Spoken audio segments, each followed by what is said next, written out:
Ladies and gentlemen, welcome back to another episode of Idiosyncratic Fables, a part of Wilderness Fire Productions, where we are cultivating the passion for books, audiobooks, and storytelling.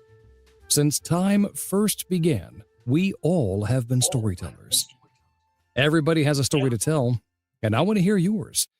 I'm your host, James, and today I am just thrilled to welcome back a returning guest and one of my favorite LitRPG authors, Doug Lohse. Doug is the mastermind behind the Elsewhere series, following hotshot fighter pilot Andy Duke Ellington as he's pulled into a world of magic, dungeons, ancient powers, and sky-high battles. Since his last appearance, Doug has dropped multiple new books. The audiobooks have been crushing it, and he's just released the Elsewhere Omnibus collecting books 1 through 3. Plus, he's fresh off finishing book 6, which yours truly is in the works of narrating right now, Dungeon Emperor Ascendant. We're talking series progression, what it's like going from fighter pilot to Dungeon Emperor, the brand new omnibus, and what Doug's plans are going to be for LitRPGCon in Denver next week. Doug, welcome back to the show, good sir. It is such a pleasure to have you once again. I am thrilled to be here. Yeah. I wouldn't want to be anywhere else right now, except maybe LitRPGCon, because that's the supreme. Oh, 100% the supreme from everything I've heard. I haven't been myself, but from everybody I've talked to, it is the con to be at because there is no other con like it. Would you even say that's comparable to Dragon Con, or are they like two different entities? That's a really good question. Dragon Con is the first major con I ever went to, and it was where I really delved into the LitRPG track, where I met authors and such. So it was the home of LitRPG for a while, but it was also a small audience amongst 100,000 plus people. Sure. At LitRPGCon, it's roughly 2,000 people, and they're all there for LitRPG. So you don't have to explain what the genre is. Everyone knows the genre. They know the major works, and it's just the gathering of the tribe, the gathering of the found family. You come in knowing 4 or 5 people, you leave knowing 100 and being good friends with at least half that many. It is ridiculous. It's an aura. It is amazing. Oh, that makes my extroverted heart so incredibly happy just to hear that. Even this introvert comes out with new friends, newfound family. So if an introvert can do it, imagine what an extrovert can do. Ooh, I can't wait. I was actually talking to one of the VA nurse practitioners yesterday because I went in for a shoulder appointment. And she asked me, because she and I have this rapport now, she knows what I do as far as audiobook narration. And she goes, so what are you reading right now? And I told her that I was reading the 6th book of the Elsewhere series, and it's LitRPG. And she stops, like needle in hand, getting ready to poke me in the shoulder. She goes, what's LitRPG? And I went, well, are you familiar with what fantasy books are? She went, yeah. I was like, okay, so cool. You've got, dwarves, elves, dragons, etc. She goes, yeah, I know all that. Like, awesome. Now imagine you're reading a fantasy novel, but you also have stats included as far as their strength levels up, their dexterity, constitution, that kind of thing. She goes, oh, okay. And you can hear in her voice, she's still not catching on. And then she paused. She goes, I think my husband would like that a lot. Is it like the Brandon Sanderson books? I went, no, not quite. I was like, how else can I explain this? I'm like, oh, imagine you combined a fantasy book with a video game and you have all of those level up increases. She goes, oh, okay. Oh, that sounds cool. Yeah, that's definitely my husband's stuff right there. That tracks. The audience does tend to run more to the males, but there is no shortage of women who have jumped into LitRPG, as authors, as fans, as narrators. and there's no reason for anyone of any inkling to not be part of it. Right. So last time we talked, the Elsewhere series was still building momentum.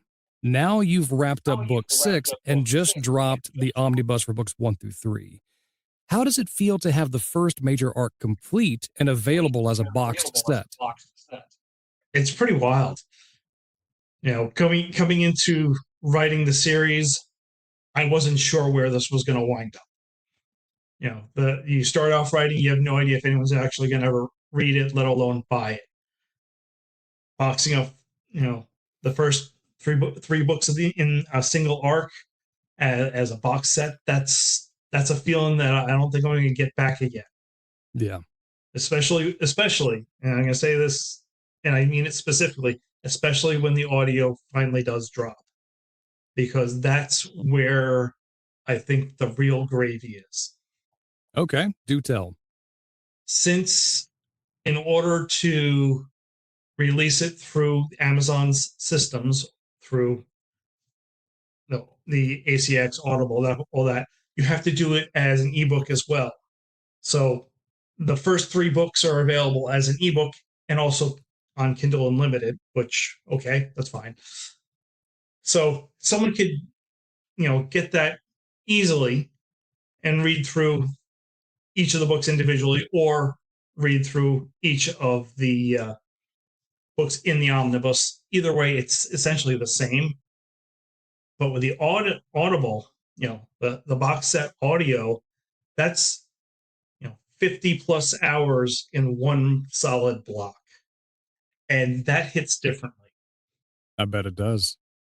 Because people will be more happily, more easily, more encouraged to drop 1 credit and pick up the entire omnibus. And they will. Yeah. As soon as ACX gets around to releasing it. For listeners that are new to the series, give us the quick pitch for it. So what makes Andy, or Duke, as we all know and love him, what makes his journey from fighter pilot to where he's at now so addictive in the LitRPG space? I do things differently. That's the first way I'll say it. Andy starts out fighter pilot, crashes and burns, you know, and is brought to a new world, entirely fantasy setting, has no idea what's going on, starts learning the system, how things function as he goes, and starts encountering things, people, other things. And it starts off with a fairly typical fantasy progression. Some things happen that you're not going to see in other novels. I go a little bit darker in some areas than others will, because I do like it a little gritty. I like high stakes with high reward. I'm not a big fan of low stakes, high reward. That seems like you don't have to work for it, and that's not how I want to write. No. I want my characters to earn it. You want cool superpower? Great. You've got to fight your way through it. You've got to eat the damage for it. You've got to go for the fire to get to the paradise at the end. So as he progresses, the world and his role in the world starts changing. In the first book, almost pure fantasy. Second book essentially ends the fantasy side of things. And the third book starts pulling in a blend of fantasy and sci-fi. So you start to see spaceships, mechs. You see things that don't have a general place in fantasy, but really should in wider genre. You know, look at Warhammer 40K. Yeah. It's fantasy, it's sci-fi, it's blended. Why aren't we all doing this? Good call. It's definite new way to think of it too. I really like that. Not often done. Sometimes it's received well. Some people want things separate. They don't want the food to touch. And that's why the genre is so great, because there is something for everyone. Yeah. Oh, that's such a good analogy too. Yes, some people don't like their mashed potatoes mixed with their peas. Other folks like their shepherd's pie. So there's something for everyone. Oh, I love me a good shepherd's I need to stop talking about food. I just finished eating dinner too.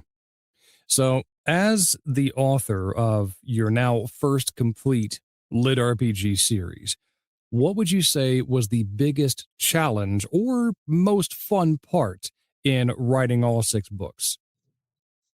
In the writing part, the challenge was keeping things coherent because I do set up a lot of side plot lines, and bringing them all together to try and wrap them up in the end of the series was important. People often ask, how do you keep track of it all the stats and the levels and all the things going on? I do it on a spreadsheet. The spreadsheet at the end of book 6 had 46 tabs. Wow. And I will always go back to my favorite tab is the loose ends and plot holes tab. And that I lived in that tab for book 6 of, okay, what are all the pieces that I have left hanging that I need to come back to? And some of them, I'm never coming back to. It was just out there. Someday down the road, if fans say, oh, we need a story about what happened here, all right, I'll go back and write it. If the demand's there, sure, I'll write it. It'll be fun. But right now, there isn't a plan to do that. As far as what was the most fun was bringing things to a conclusion. There are definitely moments where I had to stop writing and say, okay, let me think this through because I have to give this scene true justice. Right. Not just right through it in a breeze. This has to hit perfectly. So tell us about the omnibus specifically, the first 3 books. Now, I know the answer, but our listeners don't. Is there any bonus material? And who do you think that material is perfect for? There's definitely bonus material in the omnibus. Who is it perfect for? Any fan of the series, really. Okay. What was it goes into a few points of things that I had written and not included, and a few points of, you know what, I need to write a little bit more about what happened here that I didn't get to when I was writing the original first 3. So a little blend of both, and maybe 1 or 2 little anecdotes that are just fun. Yep. I really enjoyed reading the bonus material, and likewise, recording it for you. It was a lot of fun. What kind of feedback have you gotten from readers who binged the first arc, and how has that shaped later books? Feedback these days is really interesting to get because you can go days, weeks, months, and you get reviews, you get ratings, but you're not, since it's all online, it's all remote, you're not actually talking to people. It wasn't until really I was at LitRPGCon last year, the first one, where I actually had people come up to me and say, you're the author? Oh, let me tell you. And they start gushing about the books. And I'm like, wow, people actually did read this. They actually did like it. So oftentimes, you're stuck in your own little vacuum world and you don't actually know how things are received. You get your sales numbers, you get your reviews, you get your ratings, but that's all kind of sits external of any real interaction. When you actually start talking to people, or occasionally I'll have conversations online in Discord or Facebook, even whatever the case is. Those are where it really pops up, and you get people say, "Oh, I love Baslin. Give me more Baslin." I'm especially fond of Baslin. Yeah. One of my favorite voices that you do. He's one of my favorite voices that I do. It's one that comes naturally enough that I don't have to think about it. And a little funny story for you, Doug, where Baslin's voice comes from. Funnily enough, it's actually my default voice that I use for goblins in D&D campaigns. He doesn't sound like a goblin. Well, no, because Baslin's way more articulate. If you drop out, a few words here and there and make the sentences, very fragmented, and then also, have each goblin speak in the third person, then yeah, you got your standard, goblin vernacular. But you increase the intelligence by like 20 points and then have these long run-on sentences, which, as we know, Baslin is long to do, then yeah. He gets a little excited. Yeah, that's putting it mildly. All right. So with writing ambitious lit RPGs, how do you balance your day job plus the writing? Oh, that's fun. I set my alarm for 6 a.m. I rarely make it to my alarm. It's usually sometime in 5:30 when my body just says, we're awake, time to go. Wake up, get ready, come in, hop in, start writing. Been working from home for most of this time, so I could write from, say, 6 o'clock to 8 o'clock, flip over to my day job, finish up my day job, 6, 7 o'clock, flip back, write, have dinner, spend time with family. So you find spots in between, but you do have to be careful about it becoming all encompassing. Yeah. You don't want to be in the situation where your family is resenting your day job or your second day job. There definitely has to be that balance. You've got a background as a fighter pilot that really shines in the aerial combat, which therefore translates really well into Duke's character, specifically in book 1, and later when he gets his flying ability. How much of Duke's personality or skills would you say draw from real life inspiration? Real life inspiration. The funny thing is, I'll say very little. It's all fantasy, movies, things I've read, people I've talked to. Okay. I've got I've had friends in the Air Force.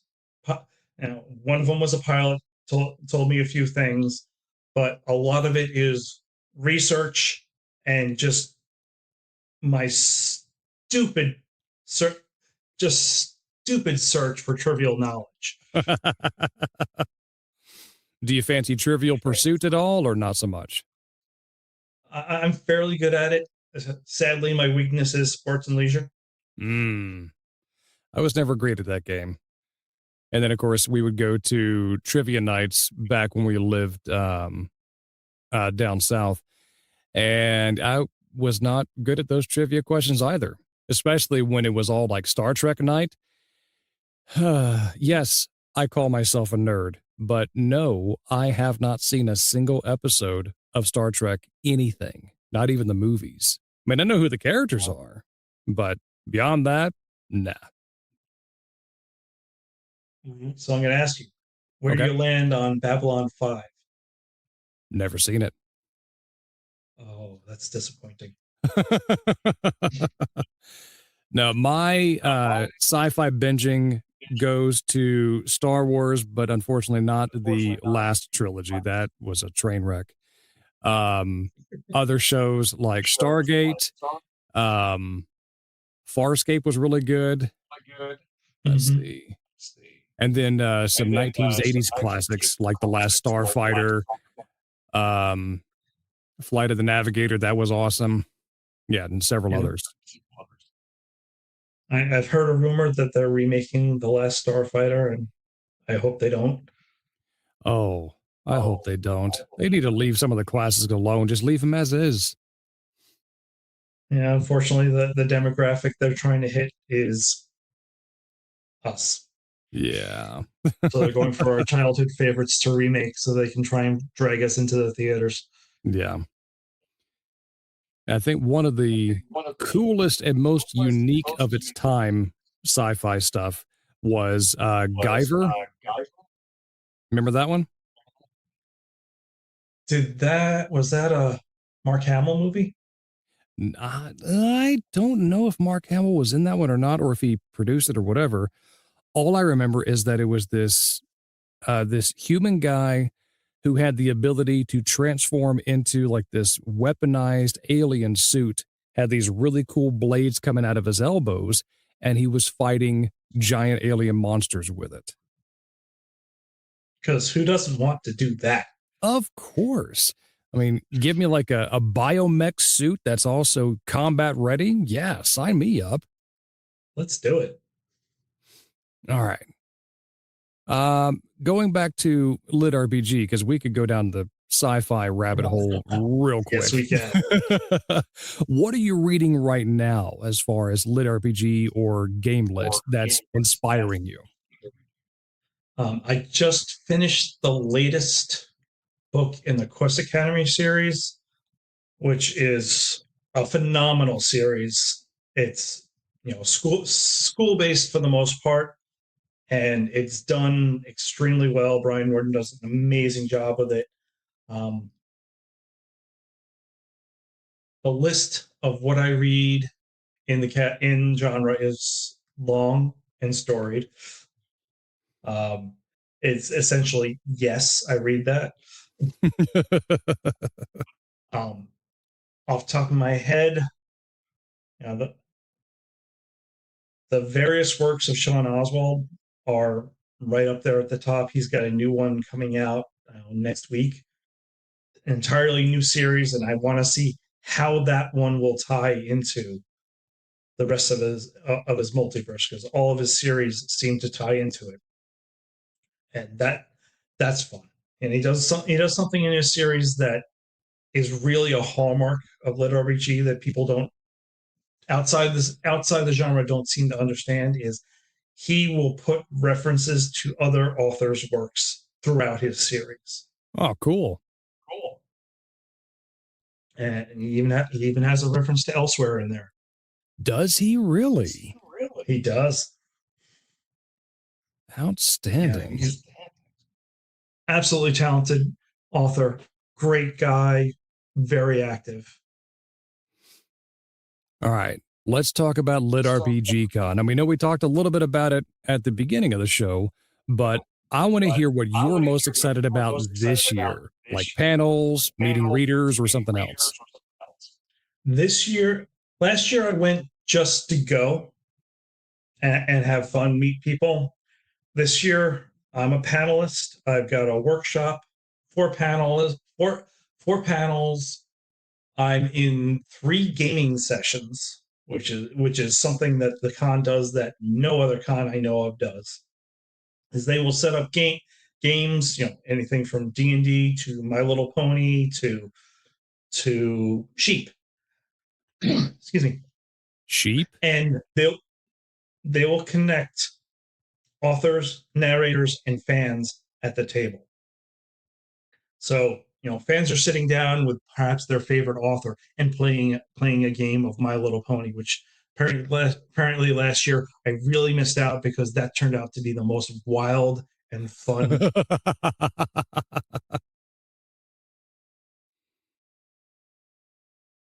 Make guest, most authors and many narrators are just slightly off center. And that comes out when you're gaming. Oh my goodness. Oh my goodness. So you said you're going to be on some panels. Are you doing any signings as well? Yes, on Friday at I think 3:00, I will be doing signings. Excellent. Not in the main signing area. There's like 2 signing areas. There's the official signing area, and one of the authors has basically gotten a room set aside for what we call a low stim environment. So it'll be calm, quiet, where people who are have sensory issues and such can come, and it'll be much more low key. Oh, very cool. What should fans look for if they want to catch you? I will be walking around with my book covers on T-shirts. Should be pretty easy to find. I'll be going, yeah, I got to run to the next panel, the next thing, because I've overscheduled myself. Oh, gosh. But stop me, grab me. I'll be happy to do it. Sign a book in the middle of the hallway. That's fine.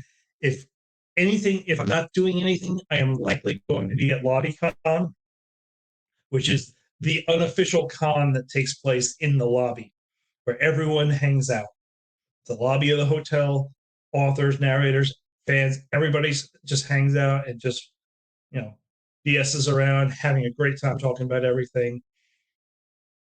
Occasionally there's the instant mini workshop that happened last year, where I'd say half the fans there were looking to, I want to write a book. I love LitRPG. I want to write a book in the genre. How do I get started? Gather around. Let's have 5 authors talk to you about it. I love that. So that segues beautifully into my next question for you. For authors or narrators, or in this case, fans and readers, thinking about attending their first LitRPGCon, what advice would you give? Go to the workshops. The workshops are exactly designed for that. My first panel workshop, or whatever you want to call it, on Friday at 10:30 is about writing a strong first chapter. And that goes into my philosophy of, you have 3 ways to market your book. First is your cover. If the cover doesn't pop as a thumbnail, it's never going to be clicked on. Second is your blurb. If it doesn't relate to your main, you don't get your audience related to your main character and give them a hook to at least open the book, you're done. And the third is that first chapter. You've got basically 5, maybe 10 pages to get the reader hooked, give them a reason to continue, get them into the story. Now, there are other genres where you can spend 5 chapters doing this grand background outlay. That doesn't work in LitRPG. People will just DNF, do not finish, toss it aside, move on to the next one. So that's part of what the workshops are about. Okay. What surprised you last time from the first year of LitRPGCon? I was surprised about the aura. That's really the term I use. It's the aura, the overwhelming feeling of family. There was no friction. There was no barrier between author, narrator, fan, industry professional. Even the industry professionals. Your Tantor Audio, your Podium Audio. They were very happy to talk to people. Even if you had nothing to do with the business, they just were happy to talk to people. The closeness, the access, you're not going to get that at any other con. No author at LitRPGCon is going to be saying oh, you want my autograph? That's $200. No, it's, you want my autograph? Cool. What do you want me to sign? Where do you want me to sign it? Awesome. How important would you say events like LitRPGCon are for indie authors now? Critical. Without question, it's absolutely critical. In the indie author world, we are being hammered by outside forces. Amazon constantly changed their algorithm. They suppressed reviews and ratings for several months over the past 6 months. We don't know why. I think they were trying to root out our biggest problem, and that is AI. There is a flood of AI generated books out there. And at one point there were more than 30, I'll put it in very big air quotes, authors dropping 5 to 10 AI authored books a day. Wow. And it's a problem, yes. Is it going away? Not unless the readers make it go away. Because there's, as authors, publishers, there's not a whole lot we can do about it. We can, even the moderators for, the Facebook groups, unless they absolutely for sure know it's AI, and there are some easy ways to tell. There are people who are just so much into just churning out these books that they leave their prompts in their books. Oh, or they leave the prompt no. in the blurb, or the sure, I'll write that for you response part of the blurb. Those are easy to tell. Yep, that's AI. Get it out of here. Wow. But unless you can really, dig into it and something like that, it's hard to tell. I mean, over the length of a book, yeah, you're going to realize, okay, they've done this same phrasing 14 times over and over again. We've read the same paragraph 6 times. Okay, we know this isn't real. There was one book recently that was number 600 in all of Amazon's books. It was unformatted, complete AI garbage, not even finished AI garbage. Ugh. And it was number 600 in all of Amazon's books. That's pathetic. It is shockingly appalling. Ugh, that's gross. So yes, coming to the con is crucial to connect with the readership, connect with other authors, other talents in the industry, so we can stay united against things like AI. Yeah. Let's shift over to something a little bit. Go ahead. Go ahead. Go ahead, James. I was going to say, let's shift over to our next question, a little bit more on the positive side. Because, again, like rabbit holes, we could just plow through the tyranny of AI and all the filth associated with it. You've mentioned big playlists before. Any standout tracks or artists that fueled Book 6? There's one song. It's an older song. It's I think an 80s, maybe 90s song by Genesis. It's Domino. It's a 2-part song. Right. That song, just the aura of the song really worked for Book 6. And you'll have to listen to it sometime and go, oh. Gotcha. I'm very familiar with Genesis. Even all the way back in the Peter Gabriel days, before Phil Collins took over as vocalist. Yep. But I don't think I'm familiar with the Domino song. I'll have to go back and check that one out. Yeah, it's 2 parts. It's important to get both parts. Gotcha. So what's next for the Elsewhere series now that Book 6 has come to its close as far as the written portion goes? Are there any continuations, or is it the end-all, be-all, we're done with Elsewhere, we're moving on to the next story? Right now, it is the end of the series. There are a few pieces I could pick back up, but I don't plan on it. Okay. There could come a day where people say, hey, I would love to see how this plot line could have played out. Well, you know what? I have that half written. When I went through editing on book 6, I took about 30,000 words out, which was an entire, essentially a section of it.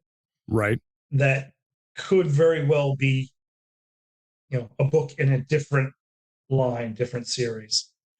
So if it comes down to it, and the fans are clamoring for it, I can write it.